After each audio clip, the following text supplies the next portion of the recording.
we had one of the agents call us back and ask us, how did this actually happen? Because he needs to go back and do damage control with his client. Why? Because he believed that the property was going to sell way over the client's expectation, and he basically, I believe, likely steered the client away from it. Hey everybody, it's Hussein Kabani, your favorite broker. Now, this might start to sound like a rant, so feel free to leave anytime, or you might find some entertainment in it. What I really want to kind of talk to you guys a little bit about is some of the experiences that we've had over the past couple of months. One of the examples we have from recent is that we've had a listing on the market. We were still in a spot where we were under listing the property, looking to sell it over the asking price. What ended up happening is that we had about 40 showings or so. We followed up with every single agent. We only got 2 offers on it, and we ended up selling the property. The next day, after the price is loaded, we had one of the agents call us back and ask us, how did this actually happen? Because he needs to go back and do damage control with his client. Why? Because he believed that the property was going to sell way over the client's expectation, and he basically, I believe, likely steered the client away from it. When we had this initial conversation with the agent, I didn't have any background information on him. So I basically said, hey, we are calling around everybody and we get calls from people. Did you kind of ask us where we were going to? And he's like, no, I really didn't, because I just expected that it was going to go here because of, all sorts of different reasons. And I said, okay, well, obviously you saw I didn't, and good luck with your client.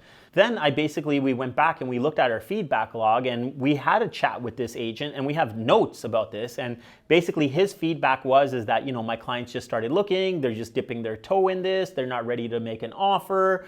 He didn't tell us that they're not willing to make an offer over a certain amount. He just said that they're not willing to make an offer. So we said, okay, well, hey, we run into these situations where people have just started looking and they're not sure about what they want to buy, and they're not completely committed to buying this property yet. It happens. It's all good. It's common feedback. But turned out that this client was really upset because this property sold under their market price, or under their budget of what they wanted to be at. I guess the important thing over here is to make sure that you're asking the listing agent the right questions and making sure that you're getting some kind of a comparable sales analysis of what's going on, and making sure that it makes sense with the current market position as well. That was one of our examples. It is unfortunate.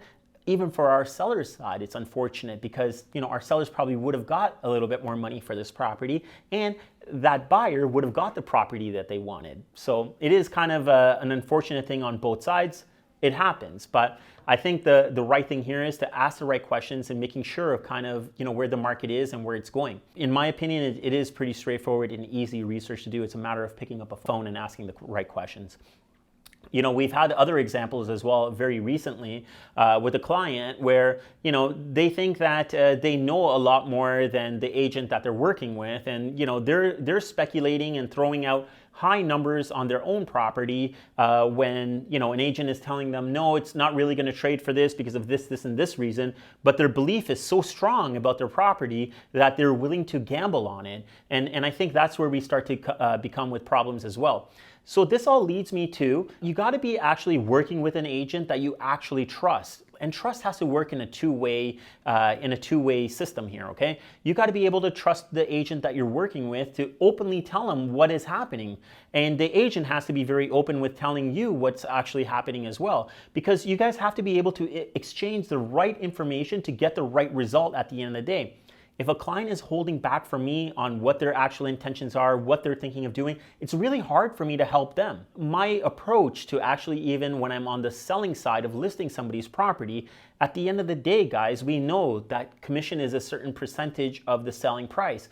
When I look at it that way and I go to list somebody's property, I really feel like we're in a partnership together, okay? Basically, you're giving me equity stake in your property, and I'm your partner in this transaction. And we're gonna work together no matter what happens in the market at this point. We're making a commitment to be in a partnership to work together to achieve your goals. And if the market happens to kind of change this way or that way, we're gonna stay on course, we're gonna come up with solutions, and we're gonna work through it together and not start playing a game here of, you didn't do this, or we didn't want to do this, or something like this. Guys, at the end of the day, you gotta be able to trust the people that you're working with. Again, because it's likely your most valuable asset. And even a 3% or a 5% difference will mean something to your bottom line. And I, for one, really want to protect that for you. If you guys have any questions about these situations that we've kind of been in, I'd be happy to discuss it. And have you guys been in these type of situations? I'd like to hear about it. Feel free to give me a call, send me a text, or leave me your comment below. I'll make sure I respond to it. Until next time, guys, remember one thing.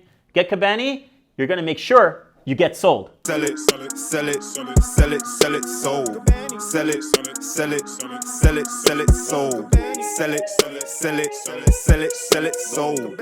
Sell it, sell it, sell it, sell it, sold.